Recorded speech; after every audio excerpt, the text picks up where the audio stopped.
Welcome class. तो आज हम लोग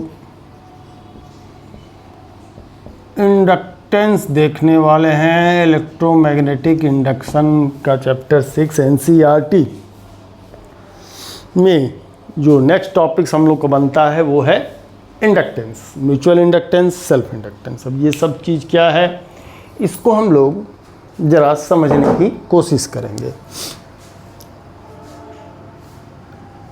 if there is a coil, अगर कोई कॉइल है, अगर हम कुछ भी या किसी भी तरीके से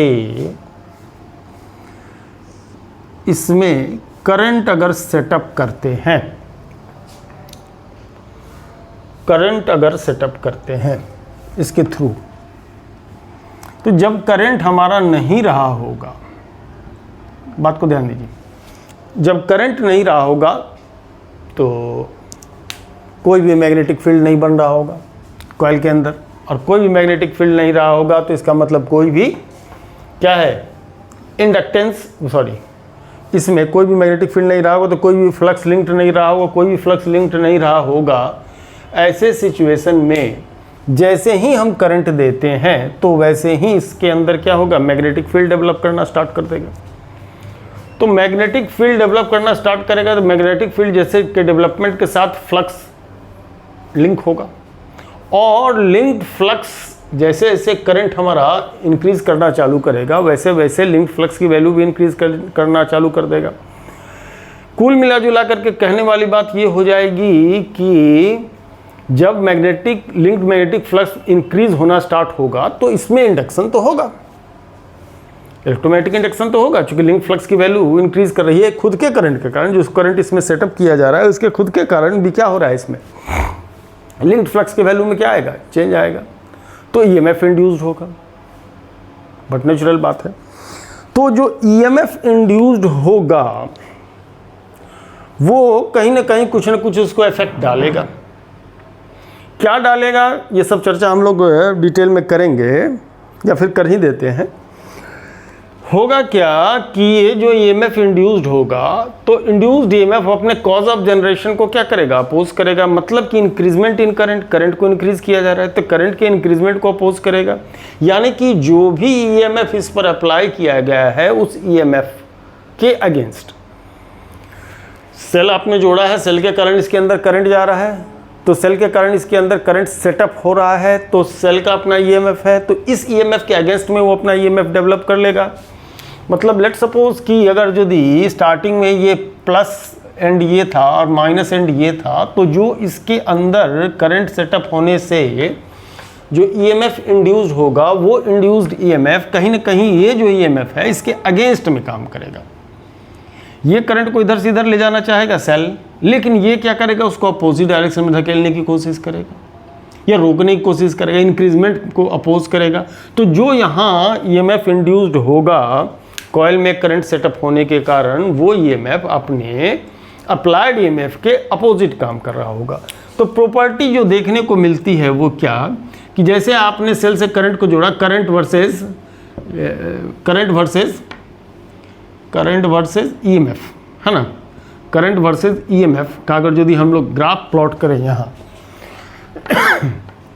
तो ऐसा नहीं होगा कि आपने ईएमएफ इंड्यूस किया ऐसा एक current setup, constant current setup हो जाएगा, ऐसा इसमें नहीं होगा। क्यों? चूंकि ये अपने कॉज ऑफ जनरेशन को अपोज करेगा तो अचानक से करंट को बढ़ने देगा नहीं, अचानक से करंट को बढ़ने नहीं देगा। तो ये क्या करेगा, एक धीरे धीरे ये बढ़ेगा, चूंकि इसको वो अपोज हो रहा है, और एक लेवल में जा करके तब जा करके इसमें करंट क्या हो जाएगा, स्टेडी हो जाएगा। अगर नॉर्मल सिचुएशन में देखा जाएगा तो अगर कॉइल में अगर करंट सेटअप किया जा रहा है तो देखने को ये मिलेगा कि स्टार्टिंग में धीरे धीरे करंट बढ़ेगा। क्यों बढ़ेगा? चूंकि इसके अंदर एक ईएमएफ इंड्यूस्ड होगा, है ना, इस कॉइल के अंदर की ईएमएफ इंड्यूस्ड होगा, और इंड्यूस्ड ईएमएफ अपने कॉज ऑफ जनरेशन यानी इंक्रीजमेंट ऑफ करंट को अपोज करेगा। इस अपोजिंग फोर्स के कारण ग्रेजुअली इंक्रीज करेगा करंट, अचानक से नहीं आएगा। ठीक है ना। तो ये फेनोमेना हम किसी सोलेनॉइड के अंदर या इस तरह के किसी कॉइल के अंदर क्या कर सकते हैं, देख सकते हैं। अब इसके साथ साथ ये भी बात आती है कि मान लीजिए ये कॉइल है और इस कॉइल के एक्सिस के लॉन्ग एक दूसरा कॉइल अगर अपन रख देते हैं क्लोज सर्किट के अंदर, क्लोज सर्किट के अंदर एक दूसरा ये रख देते हैं, है ना, तो क्या हो सकता है, इसमें करंट सेटअप होगा। करंट सेटअप होने से इसमें जो भी सेल्फ इंडक्टेंस होना है वो होगा, लेकिन चूंकि इसी के कोएक्सियल दूसरा, कोएक्सियल हम कह रहे हैं, कोएक्सियल दूसरा हमने क्या रख दिया है, एक कॉइल को रख दिया है, तो इस कॉइल को रखने से, है ना, इस कॉइल को रखने से इसका फ्लक्स जाके इसमें लिंक होगा, चूंकि इससे मैग्नेटिक फ्लक्स ऐसे निकलेंगे तो इससे जाकर के लिंक होगा, और लिंक होगा, और अगर इसमें करंट को वैरी करेंगे तो इसमें सेल्फ इंडक्टेंस तो होगा ही होगा, साथ के साथ साथ इसमें ये क्या होगा, इससे लिंक फ्लक्स की वैल्यू में भी चेंज आएगी। तो अगर इससे लिंक फ्लक्स की वैल्यू में चेंज आएगी तो ऐसे में इसमें भी क्या होगा, ईएमएफ इंड्यूस्ड हो जाएगा। चूंकि किसी भी तरीके से अगर लिंक फ्लक्स की वैल्यू में चेंज आएगा तो Faraday's law of electromagnetic induction के हिसाब से उसमें ईएमएफ इंड्यूस्ड होगा, तो इसमें भी क्या होगा, हमारा ईएमएफ इंड्यूस हो जाएगा। इस इवेंट को अपन लोग क्या कहते हैं, म्यूचुअल इंडक्शन, म्यूचुअल इंडक्शन, है ना, म्यूचुअल इंडक्शन कहते हैं, है ना, म्यूचुअल इंडक्शन कहते हैं, ठीक है, म्यूचुअल इंडक्शन कहते हैं, है ना। जब आपके किसी एक कॉइल के करंट के कारण दूसरे कॉइल में ईएमएफ इंड्यूस्ड हो, या दूसरे कॉइल में करंट के कारण पहले कॉइल में करंट इंड्यूस्ड हो, यानी ईएमएफ इंड्यूस हो जाए, तो ऐसे इसको क्या कहते हैं, म्यूचुअल इंडक्शन कहते हैं। दोनों ही एक दूसरे को इंड्यूस कर सकता है। मान लीजिए इसमें करंट सेटअप किया है, आप इसमें भी करंट सेटअप कर देते हैं, तो दोनों में ही करंट इंड्यूस हो सकता है, एक में सेटअप करते हैं तो भी होगा। जाहिर सी बात है, इसमें भी जो ईएमएफ इंड्यूस होगा, इसके इंड्यूस्ड ईएमएफ के जस्ट अपोजिट डायरेक्शन में काम करेगा। ये इसको जो बढ़ा रहा होगा तो ये इसको क्या कर रहा होगा, घटाने की कोशिश कर रहा होगा, अपोजिट कर रहा होगा। ये कैसा होगा, किस तरीके का होगा, ये हम लोग ग्रेजुअली धीरे धीरे सीखेंगे। 180 फेज का डिफरेंस होता है इन दोनों के बीच में, इंड्यूस्ड ईएमएफ के, अप्लाइड ईएमएफ और इंड्यूस्ड ईएमएफ के बीच में 180 का फेज डिफरेंस होता है। ये फेज डिफरेंस क्या होता है, वेव वगैरह अगर यदि 11th में आप ढंग से पढ़े हैं तो समझ में आ जाएगा, और नहीं तो फिर धीरे धीरे समझ में आएगा, ठीक है जी। चलिए, तो हम लोग अब जरा जो इंट्रोडक्शन था वो तो हम लोगों ने देख लिया। ये हम लोग क्या कर रहे थे, इंडक्टेंस का इंट्रोडक्शन ले रहे थे, इंट्रोडक्शन ले रहे थे, है ना, इंट्रोडक्शन टू इंडक्टेंस हम लोग कर रहे थे कि क्या होगा, क्या सेल्फ इंडक्टेंस हो सकता है, क्या म्यूचुअल इंडक्टेंस हो सकता है। करंट सेटअप करेंगे किसी कॉइल के अंदर, तो करंट सेटअप करने से हमारा क्या होगा कि लिंक्ड फ्लक्स के वैल्यू में चेंज आएगा, और लिंक्ड फ्लक्स के वैल्यू में चेंज आने से ईएमएफ का इंडक्शन तो होना ही है, Faraday's law of electromagnetic induction के कारण। तो कॉइल के खुद के कॉइल में करंट सेटअप होने से जो ईएमएफ इंड्यूस हो जाए उस कॉइल में, जो उसके इंक्रीजमेंट इन करंट को क्या कर रहा होगा, अपोज कर रहा होगा, उसको हम लोग सेल्फ इंडक्टेंस कहेंगे। और उसके अगर अगल बगल में कोई दूसरा कॉइल है जिसमें करंट हो या ना हो भी सकता है, नहीं भी हो सकता है, उसके कारण उसका असर, एक कॉइल का असर जो दूसरे पर पड़ेगा, एक के मैग्नेटिक फील्ड के कारण दूसरे पर, दूसरे के मैग्नेटिक फील्ड के कारण पहले पर जो ईएमएफ इंड्यूस्ड होगा, उसको अपन लोग म्यूचुअल इंडक्टेंस कहेंगे। मोटा मोटी कहने वाली बात ये हो गई। तो अब इंडक्टेंस की कुछ बातें हम लोग देखेंगे।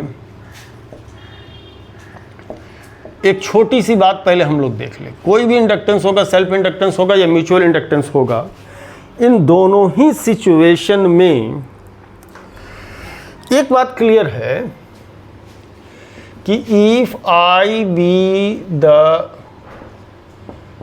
करंट इन एनी कॉइल, किसी कॉइल में, देन इंड्यूस्ड ईएमएफ, इंड्यूस्ड नहीं, then linked flux, induced EMF की बात यह नहीं, लिंक्ड फ्लक्स फाई जो होगा वो डिपेंड करेगा किस पर, जो करंट सेटअप हुआ है आई, जो करंट आई सेटअप होगा उस पर क्या होगा, इसकी डिपेंडेंसी होगी। जितना ज़्यादा करंट होगा उतना ही ज़्यादा क्या होगा, उसमें लिंक्ड फ्लक्स होगा, ठीक है। तो या फिर अगर एक कॉइल है तो इतना ठीक है, नहीं तो अगर n टर्न्स है, if there are n turns, there are n turns, अगर n टर्न्स हैं तो n फाई मतलब टोटल फ्लक्स I के प्रोपोर्शनल होगा जो करंट सेटअप हो रहा है। अब इसमें प्रोपोर्शनल तो ठीक है। अब देखिए कॉइल कैसा है, बड़ा एरिया का है, छोटा एरिया का है, कम लेंथ का है, बड़े लेंथ का है, कैसा है। अब यहाँ पर ये डिपेंड करेगा कि किसी एक पर्टिकुलर करंट को देने से लिंक्ड फ्लक्स की वैल्यू कितनी होगी, ठीक है। अब ऐसे सिचुएशन में ये प्रोपोर्शनलिटी तो है, लेकिन the proportionality constant, the proportionality constant will be inductance, will be inductance. अभी हम लोग इसकी चर्चा इसलिए नहीं कर रहे हैं कि हम लोग क्लियर नहीं कर रहे हैं कि इंडक्टेंस में हम लोग सेल्फ इंडक्टेंस की बात कर रहे हैं कि म्यूचुअल इंडक्टेंस की बात कर रहे हैं। इसलिए हम लोग यहाँ जो कोई भी प्रोपोर्शनलिटी कांस्टेंट बनेगा, the proportionality constant will be the inductance. अभी इंडक्टेंस सेल्फ इंडक्टेंस होगा तो उसको सेल्फ बनेगा, सेल्फ इंडक्शन हो रहा है तो उसको सेल्फ इंडक्टेंस कहेंगे कांस्टेंट को, और अगर म्यूचुअल इंडक्टेंस इंडक्शन हो रहा है तो म्यूचुअल इंडक्टेंस लेंगे, ठीक है ना। तो ये तो बात हो गई हमारे सिंपल कि जो लिंक्ड फ्लक्स होगा वो पासिंग आउट करंट पर डिपेंड करेगा, ठीक है। चलिए, तो जैसा कि बुक हमको सजेस्ट करता है, पहले हम लोग म्यूचुअल इंडक्टेंस ही देख लेते हैं। बुक का जो ऑर्डर है, हालांकि सेल्फ इंडक्टेंस को पहले देख सकते थे हम लोग, सेल्फ इंडक्टेंस को पहले देख सकते थे, है ना।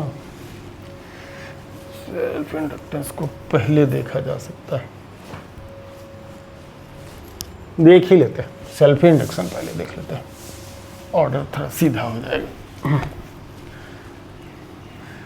कहा कि किसी भी प्रोसेस में पहले तो सेल्फ इंड्यूस्ड होगा, बाद में ना दूसरे को इंड्यूस करेगा।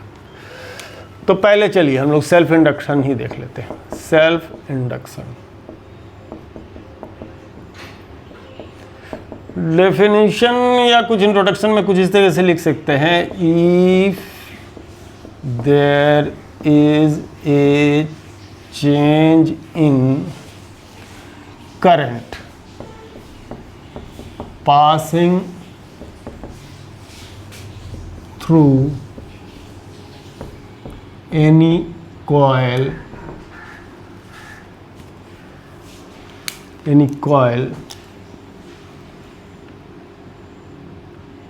or solenoid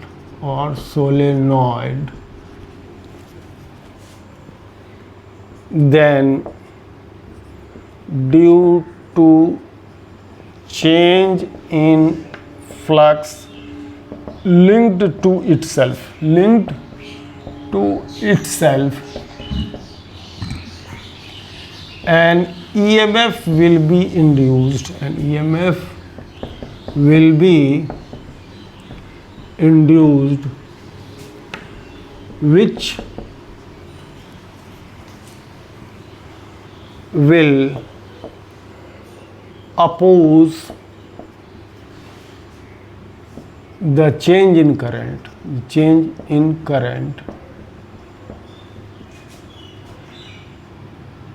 लेंस लॉ के मुताबिक, जैसा लेंस लॉ कहता है ना। Change in current is called self induction.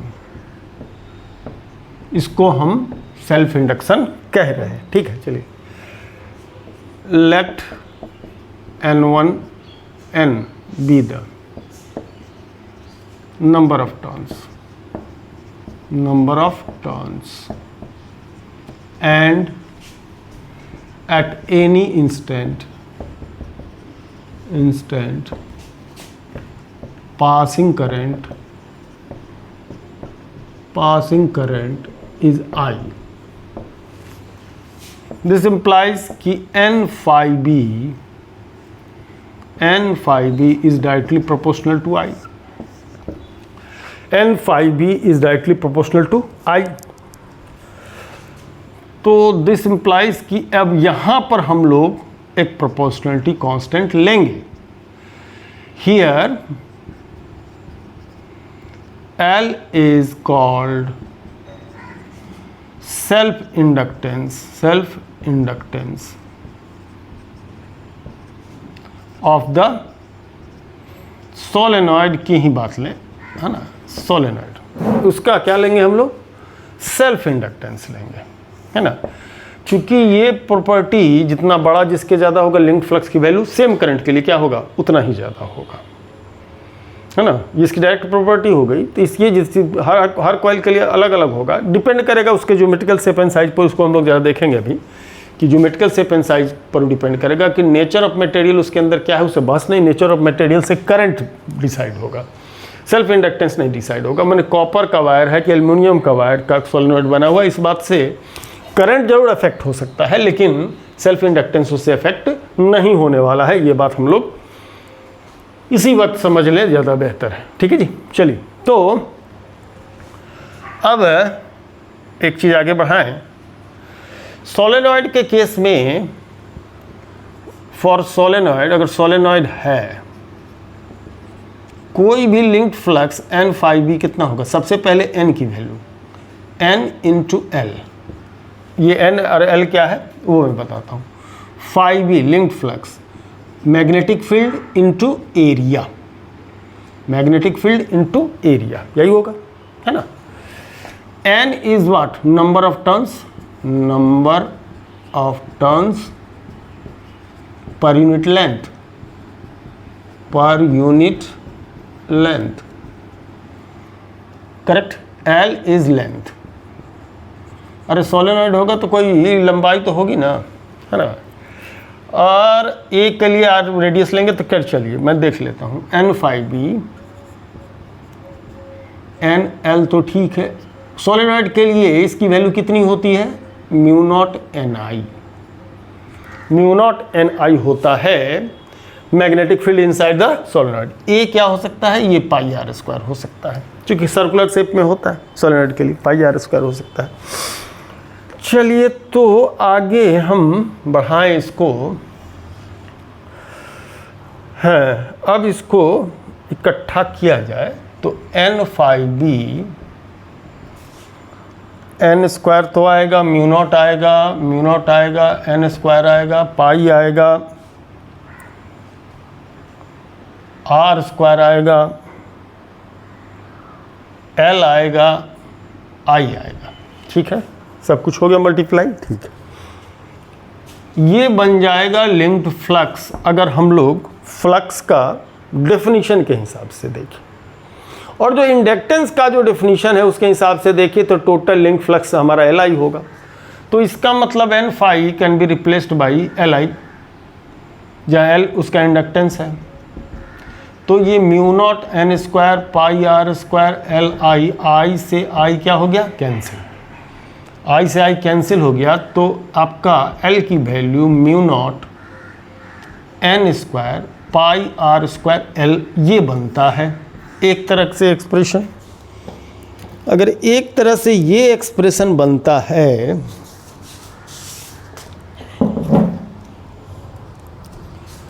एक तरह से ये एक्सप्रेशन बनता है, तो n चूंकि होता है total number of turns upon length, अगर इसको यहाँ हम रिप्लेस कर दें तो इसका थोड़ा सा बेसिकली फार्मूला तो हम लोग ये इस्तेमाल करेंगे। तो देखिए म्यू नॉट ये n square by L square pi R square, L L से स्क्वायर कट जाएगा, तो L equal to mu naught N square pi R square divided कितना हो जाएगा, एल की हो जाएगा, ठीक है ना। तो ये एक उसका फॉर्मेट बन सकता है ना, इसका फॉर्मेट बन सकता है, ओके, है ना। तो ये एक फॉर्म हो गया, एक फॉर्म ये बन जाएगा, है ना। तो ये बन गया हमारा expression for the self inductance of A what, coil. अब हम लोग इससे रिलेटेड कुछ बातें देखना समझना चाहेंगे और भी सेल्फ इंडक्टेंस से, है ना। सेल्फ इंडक्टेंस से रिलेटेड बातें कुछ और भी देखना पसंद करेंगे, और वो बातें होंगी कौन सी,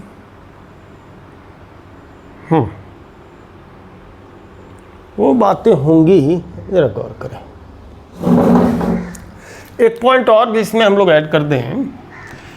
सोलेनॉइड में के अंदर हम लोग क्या करते हैं, मैग्नेटिक मटेरियल को भी डाल देते हैं, कोई मैग्नेटिक मटेरियल को डाल देते हैं जिससे स्ट्रॉन्ग मैग्नेट, जिसको इलेक्ट्रोमैग्नेट बोलते हैं। तो फॉर इलेक्ट्रोमैग्नेट के लिए आते हैं। फॉर इलेक्ट्रोमैग्नेट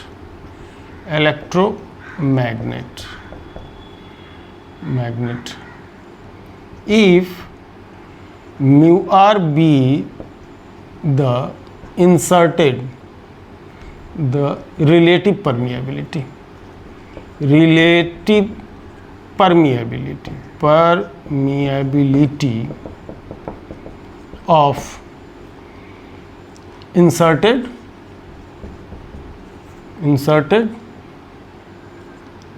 क्या, मैग्नेटिक सब्सटेंस। कहना क्या चाह रहे, देखो ये सोलेनॉइड जो हम लोग पढ़े थे तो ये भी जान रहे थे कि इसके अंदर हम लोग क्या कर सकते हैं, कोई मैग्नेटिक सब्सटेंस डाल करके ये भी मैग्नेट की तरह काम करने लगता है, स्ट्रॉन्ग मैग्नेट बन जाता है। मैग्नेटिक फील्ड के अंदर आकर के ये मैग्नेट की तरह बिहेव करने लगता है। तो एक मैग्नेटिक खुद सोलेनॉइड है और ये जो है ये भी क्या होता है, मैग्नेटिक बार की तरह काम करने लगता है। ठीक है, तो इसकी अगर रिलेटिव परमिएबिलिटी म्यू आर है तब आप एल की value mu naught into mu R ऐसा ले सकते हैं, N square pi R square L, ये बन जाएगा। इसके साथ म्यू आर क्या होगा, ऐड हो जाएगा। ठीक है, जब बात हम लोग इसकी करेंगे, चूंकि उसकी परमिएबिलिटी फिर चेंज हो जाएगी, उसके अंदर कोई मैग्नेटिक सब्सटेंस नहीं है तब तो उसकी परमिएबिलिटी फ्री स्पेस की म्यू नॉट होती है ना। और अगर कोई मैग्नेटिक सब्सटेंस उसके अंदर इंड्यूस कर देते हैं, इंसर्ट कर देते हैं, तो ऐसे सिचुएशन में इसकी permeability mu naught mu R N square pi R square L आ जाएगा। ठीक है जी, चलिए ये तो सेल्फ इंडक्टेंस से बातें थी। अब जरा सा हम लोग ये समझना चाहेंगे कि if there is a current, setup current I है तो उसके अंदर स्टोर्ड एनर्जी कितनी होगी किसी भी सोलेनॉइड के अंदर, ये चीज़ हम लोग थोड़ा सा साथ ही साथ देख लें कि स्टोर्ड एनर्जी कितनी होगी और उस स्टोर्ड एनर्जी का एक्सप्रेशन हमको कौन सा फैक्ट के तरफ इशारा कर रहा है, ये भी हम लोग समझने की कोशिश करेंगे। ठीक है, काफ़ी सारी बातें ऐसी हैं जो एनालॉगस होता है फिजिक्स के अंदर। फिजिक्स के अंदर जब भी मोशन होगी इनर्शिया की बात होगी। चार्ज इन मोशन है, मैं थोड़ा सा जो बोल रहा हूँ उन बात को भी ध्यान दीजिएगा कि फिजिक्स के अंदर जब भी मोशन होगी तो इनर्शिया की बात होगी, है ना। अब हम लोग के पास करंट यानी मोशन इन चार्ज है, तो करंट मूव डायनेमिक चीज़ है, तो इसके साथ कहीं ना कहीं इनर्शिया जुड़ना चाहिए। कैसे जुड़ेगा देखिए, पहले इधर आइए। Stored energy in current carrying solenoid, ये हम जानना चाहते हैं। अब ये एनर्जी किस फॉर्म में स्टोर रहेगी, जाहिर सी बात है मैग्नेटिक फ्लक्स के फॉर्म में होगा। ये मैग्नेटिक फ्लक्स के फॉर्म में एनर्जी हमारी क्या रहेगी, स्टोर्ड रहेगी।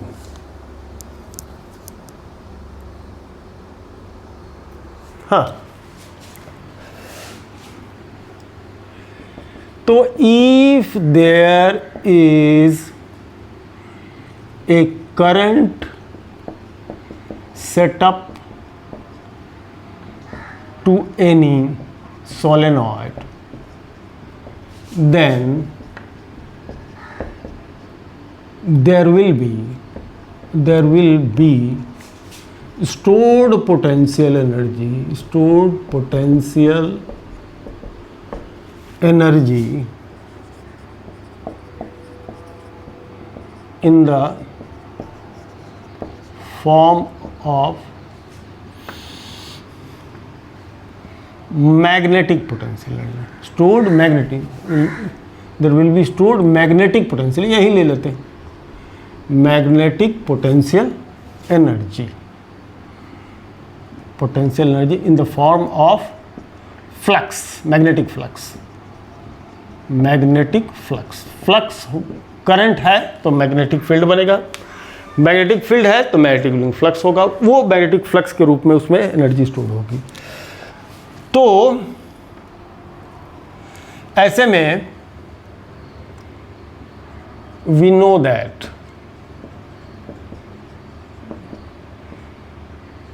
P equal to F v होता है, ये मैं हटाने वाला हूं। किसमें? ये होता है मैकेनिकल पावर में, instantaneous power, P equal to F v. और इलेक्ट्रिकल में यही P जो है सो हो जाता है कितना, भी मतलब पोटेंशियल भी आई, चूँकि फोर्स एनालॉगस हो जाता है पोटेंशियल के, और इसमें वेलोसिटी के एनालॉगस हो जाता है करंट, चूँकि डायनामिक प्रॉपर्टी को तो वही शो कर रहा होता है। तो अब इसको हटा दें, एनालॉगस है, ऐसे हम लोग निकाल भी चुके हैं, देख भी चुके हैं, P इक्वल टू भी आई होता है ना। वर्क डन की जो बात करते हैं सब जो देखते हैं, P इक्वल टू भी आई होता है। ओके, कैसे याद कीजिए, क्या होता है, वर्क डन होता है इसका क्यू भी, तो जब dW/dt करते हैं rate of change of rate of working, तो अब भी कांस्टेंट है तो dQ/dt हो जाता है, dQ/dt हमारा क्या बन जाता है, आई, तो ये भी आई हो जाता है, भी आई हो जाता है। ठीक है, ओके। लेकिन यहाँ पर सिंस P इक्वल टू भी आई, तो इसका मतलब यहाँ जो बैक पावर यानी कि सेल्फ इंडक्टेंस के कारण वो करंट को रोकता है, तो इसका इंड्यूस्ड ईएमएफ की बात होगी, इनटू आई होगा। जैसे करंट बढ़ेगा वैसे वैसे फ्लक्स बढ़ेगा, वैसे वैसे फ्लक्स में इंक्रीजमेंट होगा। अगर फ्लक्स में इंक्रीजमेंट होगा तो वैसे सिचुएशन में क्या होगा, ये बैक ईएमएफ, ये हमारा बैक ईएमएफ जो सेल्फ इंडक्टेंस के कारण होता है, ईएमएफ पोटेंशियल डिफरेंस ही तो है, पोटेंशियल डिफरेंस ही तो है। वो ईएमएफ क्या करता है, पोटेंशियल डिफरेंस को जनरेट करता है ना, पोटेंशियल डिफरेंस इज जनरेटेड। तो P इक्वल टू ये होगा, है ना, ई आई, ये हमारा ईएमएफ इंड्यूस्ड है, क्या है, ई है इंड्यूस्ड ईएमएफ, इंड्यूस्ड ईएमएफ, चूँकि कितने ताकत से ये करंट को अपोज करेगा वही वर्क कहलाएगा, है ना। चूँकि जब हम किसी ऑब्जेक्ट को अगर धकेल रहे होते हैं, है ना, तो कितना फोर्स उस पर लग रहा है या वो कितना रेजिस्ट कर रहा है, ये यही डिसाइड करता है कि कितना उस पर फोर्स लगेगा। ठीक है, ओके। तो ये बनता है आपका dW/dt, तो ई आई, चलिए हम मॉड लिए थे इसको हटा देते हैं, है ना, इंड्यूस्ड ईएमएफ ई। अब ई की वैल्यू कितनी होगी, ई की वैल्यू होती है माइनस d∅b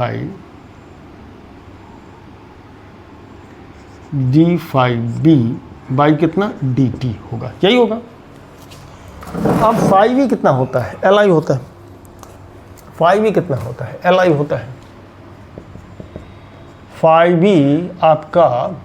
अब अगर इसको यहाँ phi लिखिए चाहे n∅b लिखिए, फर्क तो पड़ता नहीं, चलिए n∅b लिख दीजिए, मैंने टोटल फ्लक्स, ठीक है ना। तो n∅b इक्वल टू Li, अभी तो हम लोग थोड़ी देर पहले देखे थे, अभी तो थोड़ी देर पहले हम लोगों ने इस चीज़ को क्या किया था, देखा था कि phi जो होगा क्या होगा, Li होगा। अरे इसको हटा, ये झूठ मूठ का एक लाइन खा रहा है ना। चलिए Li, L बिंग कांस्टेंट बाहर, L कांस्टेंट है बाहर, L di कितना हो जाएगा dt। तो हम लोग यहाँ पर मैग्नीट्यूड ऑफ ईएमएफ की बात कर रहे हैं, तो इसका नेगेटिव साइन के बगैर अब यहाँ लिखें dW/dt, बिना नेगेटिव साइन के लिखा जाए तो L di/dt हो गया। dt हटाइए तो dW equal to L di होगा, L di होगा, दोनों साइड से dt हटा दीजिए तो dW equal to L di हो जाएगा। दिस इम्प्लाइज कि W equal to integration of dW, that is integration of L di, integration of L di। तो L integration of Li di/dt, क्या गड़बड़ हो गया, equal to minus n∅dt, d equal to Li, L being constant, हाँ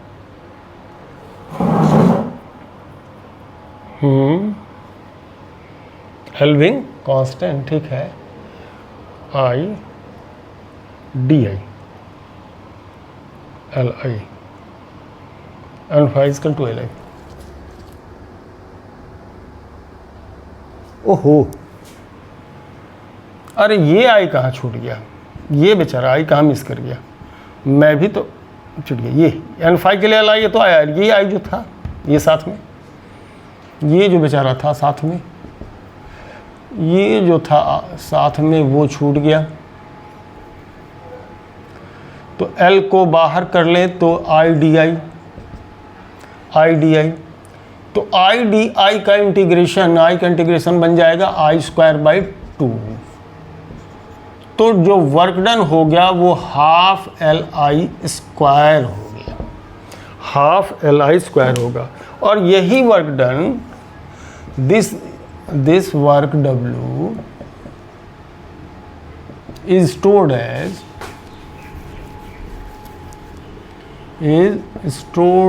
as potential energy. तो ये U W के बराबर होगा, जो कि कितना होगा, हाफ एल आई स्क्वायर हो गया। तो U equal to half L I square, ये मैग्नेटिक एनर्जी के रूप में होगा, हाफ एल आई स्क्वायर। ठीक है, अब जरा सा हम लोग इस एक्सप्रेशन को किस रूप में देखें, कंपेयर करें, कंपेयर विथ काइनेटिक एनर्जी जो कि हाफ एम वी स्क्वायर होती है मोशन में जब होता है तो, है ना।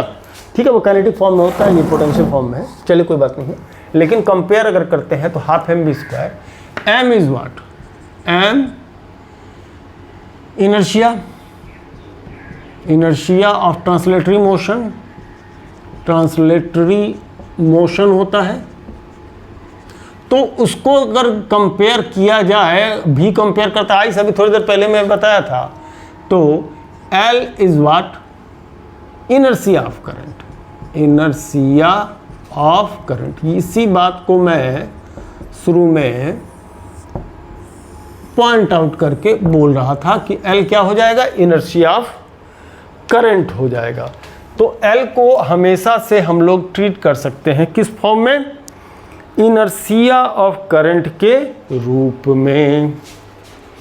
ठीक है, तो अब से हम लोग कहीं भी सेल्फ इंडक्टेंस L जो है किसी भी कॉइल का, उसको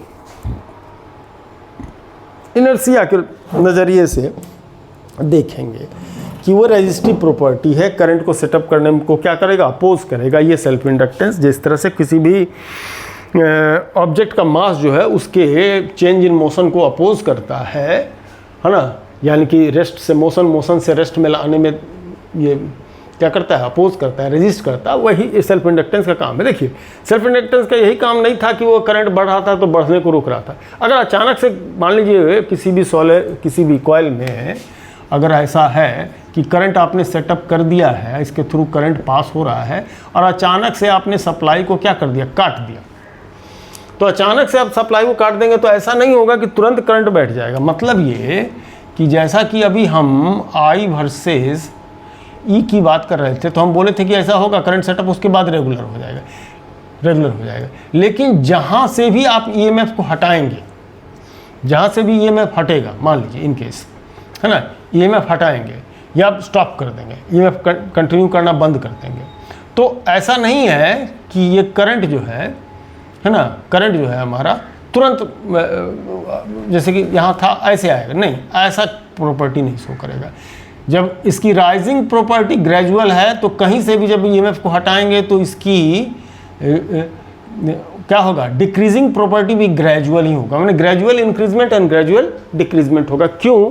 क्योंकि जैसे इसको हटाएंगे तो इससे करंट में डिक्रीजमेंट आएगा। तो करंट में जब डिक्रीजमेंट आएगा तो लिंक्ड फ्लक्स डिक्रीज करेगा। जब लिंक्ड फ्लक्स में डिक्रीजमेंट होगा तो जो EMF इंड्यूस होगा सेल्फ इंडक्शन के कारण, वो करंट को डिक्रीज होने से रोकेगा, या डिक्रीज होने से रोकेगा कहने का मतलब है कि वो करंट को सपोर्ट करने लगेगा।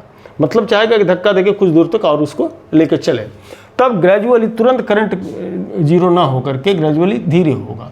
तो ऐसे में क्या होता है कि इंडक्टर के अंदर कुछ इस तरह की property, gradual increment and gradual decreasement क्या होगा, देखने को मिलता है जब भी करंट को इंक्रीज या डिक्रीज करते हैं। इंक्रीज करेंगे तो फटाक दे जीरो, ऐसी प्रॉपर्टी नहीं होगी कि अचानक से करंट इतना आया माने इतना बढ़ गया और जैसे ही आपने EMF हटाया तो ऐसे जीरो होगा। ये किसी नॉर्मल सर्किट में हो सकता है, किसी सोलेनॉइड के अंदर ये प्रॉपर्टी देखने को नहीं मिलेगा।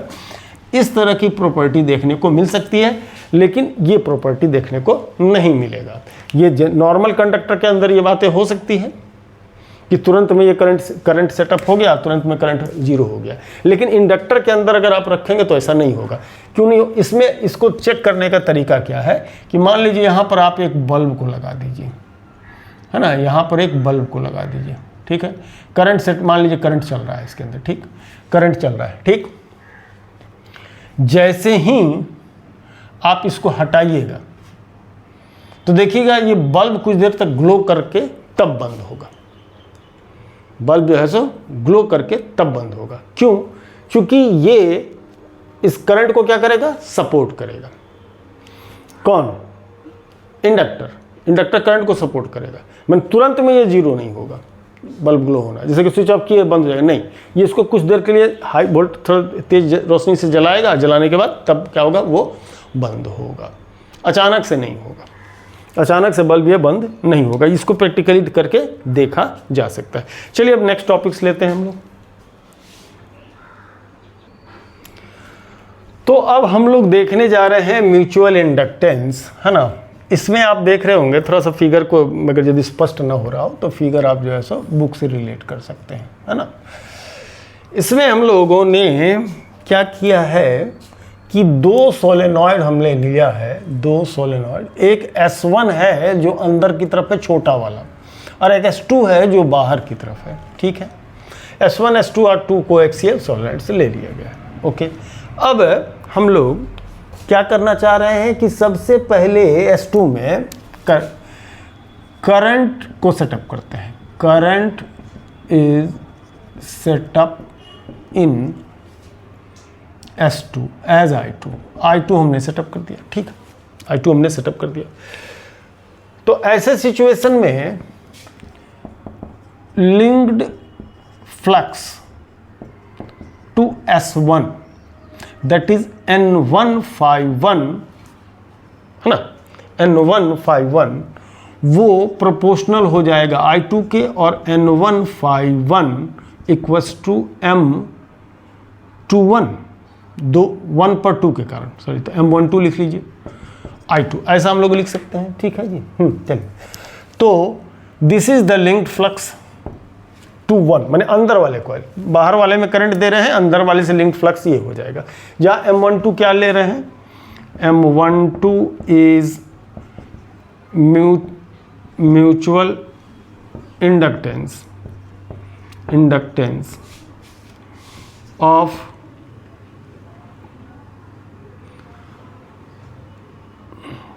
Two of second coil of 2 on 1, ऐसा लेके मैंने मान के चल रहे हैं कि अलग अलग होगा। पहले पर दूसरे का म्यूचुअल इंडक्शन अलग है, दूसरे पर पहले का म्यूचुअल इंडक्टेंस अलग होगा, बाद में दिखाएंगे कि भाई दोनों सेम हो जाएगा। चलिए अब इसको ऐसा लेकर के आगे हम लोग बढ़ते हैं, है ना, थोड़ा सा स्पेस मैनेज कर लेते हैं, है ना, स्पेस को मैनेज करके यहाँ से आते हैं। तो ऐसे में नाउ अब अगर फ्लक्स के डिफिनीशन से आते हैं तो N1∅1 की बात करें तो N1L हो जाएगा, total number of turns, L is the length है, ∅1 तो आपका B1, तो B1 का मतलब डायरेक्ट थोड़ा लिखिए, थोड़ा सा स्पेस को कम करिए, μ0N, और ∅1 से जो लिंक फ्लक्स होगा वो I2 के कारण ही होगा, जी हाँ, I2 के कारण ही होगा। और एरिया अंदर वाले S1 का हो जाएगा πr1², ठीक है जी, πr1²। अब आप बोलेंगे कि सर आपने πr1² लिया लेकिन कॉइल तो आप अंदर वाला ले रहे हैं, तो πr1², ठीक है, वही लेना चाहिए। सेकंड केस में वो जो कन्फ्यूज़न होगा वो सेकंड केस में आएगा, इसमें नहीं आ रहा है। इसमें नंबर ऑफ टर्न्स ये कितना था, ये मैग्नेटिक फील्ड S2 का होगा, तो यहाँ पर ये N2, number of turns per unit length of 2, N1 number of turns S1 का है, N2 number of turns per unit length S2 का है। अब यहाँ पर इसको लाइए तो mu naught N1 N2 pi R1 square और L आएगा, फिर I2 आएगा। अब N1 ∅1 की वैल्यू यहाँ अगर हम डाल देते हैं, N1 ∅1 की वैल्यू डाल देते हैं M12 into I2 mu naught N1 N2 pi R1 square L I2 दोनों साइड से हट जाएगा, M12 mu naught N1 N2 pi R1 square L, ऐसा। अब अगर हम बात को चेंज करें, करंट दें किसमें, current to S1 as I1, okay ठीक। तो N2 ∅2 की वैल्यू जो मतलब सेकंड से लिंक होगा, अब पहले बाहर वाले में करंट दे रहे थे, उसके मैग्नेटिक फील्ड में पहला वाला हो रहा था, अब अंदर वाले में करंट दे करके देख रहे हैं, है ना, वो हो जाएगा। अब M21 की बात कीजिए, M12 की बात करें तो M21 की बात करें, पहले का दूसरे पर म्यूचुअल इंडक्टेंस, और करंट हो गया I1। अब नाउ N2 ∅2 कितना होगा, N2 का मतलब N2L हो जाएगा, number of turns per length into L, ठीक है। ∅2 का मतलब हो जाएगा, चूंकि करंट I का है, I1 है, ∅2 है link flux B1 B2 B, तो B हो जाएगा चूंकि म्यू नॉट N1 है ना, N1 चूंकि करंट हम अंदर वाले को दे रहे हैं, N1 इंटू उसमें करंट दे रहे हैं कितना, I1, और एरिया की बात करेंगे तो इसकी एरिया कितनी बन रही है, पाई R1 स्क्वायर। इस दोनों ही केस में पाई R1 स्क्वायर लेंगे, यहाँ भी पाई R1 स्क्वायर ले रहे थे, यहाँ भी पाई R1 स्क्वायर। क्यों ले रहे हैं इसको जरा समझ लीजिए। लेने के पीछे कारण है कि अगर आप बाहर वाले में करंट देते हैं तो मिला जुला कर जो भी मैग्नेटिक फील्ड होगा वो करीब करीब एक्सिस के अलॉन्ग होगा। ये जो स्पेस होता है इसके बीच में, इसमें मैग्नेटिक फील्ड लाइंस कम हो, देखिए ऐसा मैग्नेटिक फील्ड लाइंस चलता है तो एक्सिस के अलॉन्ग इसकी इंटेंसिटी सबसे ज़्यादा होती है ना। तो चाहे करंट आप S1 में दे रहे हो, S2 दे रहे हो, इफेक्टिव एरिया S1 का ही हम लोग लेंगे आइदर ऑफ द केसेस में, है ना। प्रैक्टिकली थोड़ी बहुत को इग्नोर कर दिया गया है एरिया को दिखाने के लिए, एरिया को हटाने के लिए, ठीक है। अब इससे सिचुएशन में mu naught N1 N2 pi R1 square L I1, अब N1 N2 ∅2 की value M21 I1 equal to mu naught N1 N2 pi R1 square L I1 दोनों साइड से क्या होगा, कैंसिल हो जाएगा, तो M21 equal to mu naught N1 N2 pi R1 square L, ये एक्सप्रेशन बन जाता है। अब हम लोग देख सकते हैं कि चाहे ये एक्सप्रेशन हो चाहे ये एक्सप्रेशन हो, लिटरली दोनों क्या है, सेम है। तो कह सकते हैं सो म्यूचुअल इंडक्टेंस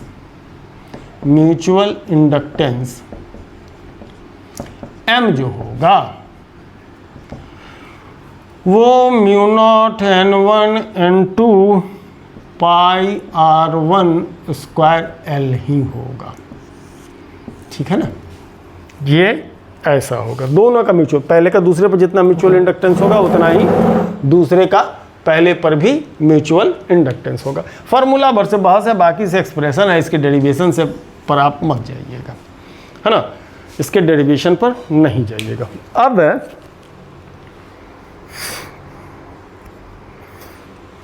एक रिलेशन देखिए, relation between self inductance and mutual inductance. चलिए पहले वाले का L1 कितना होगा, दो कॉइल है ना, L1 कितना होगा, हाफ L1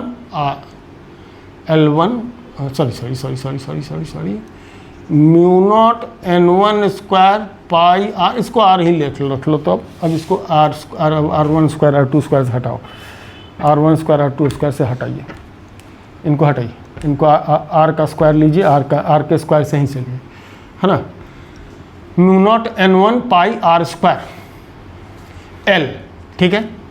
L2 की बात करते हैं तो कितना, mu naught N2 square pi R square L, ठीक है। L1 और L2 को मल्टीप्लाई करते हैं, mu naught square N1 square N2 square N1 square N2 square pi R square का डबल हो गया, पाई आर स्क्वायर का होल स्क्वायर L का स्क्वायर। अगर हम रूट अंडर L1 L2 लेते हैं, सबका स्क्वायर हट जाएगा, mu naught N1 N2 pi R square L। जरा देखिए तो ये क्या है, म्यूचुअल इंडक्टेंस। तो under root L1 L2 reduces to M, यानी कि म्यूचुअल इंडक्टेंस जो है वो इनके सेल्फ इंडक्टेंस का ज्योमेट्रिकल मीन होगा, सेल्फ इंडक्टेंस का ज्योमेट्रिकल मीन होगा, ठीक है। अगर L1 L2 उनके क्या हैं, सेल्फ इंडक्टेंस है, तो उनका म्यूचुअल इंडक्टेंस जो है वो इनका ज्योमेट्रिकल मीन बन करके चला आएगा।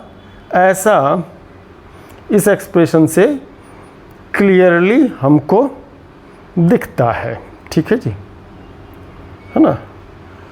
चलिए तो ज़रा वीडियो लेंथ देख लें कितना का हुआ। वीडियो लेंथ 46 मिनट का हो गया, तो रहने देते। AC जनरेटर है बताना है, न्यूमेरिकल बताना है। आज थोड़ी तबीयत ठीक नहीं है, तो ये 2 टॉपिक्स आप लोग देखें, बाकी रेस्ट टॉपिक्स हम लोग लेंगे कल, ठीक है जी।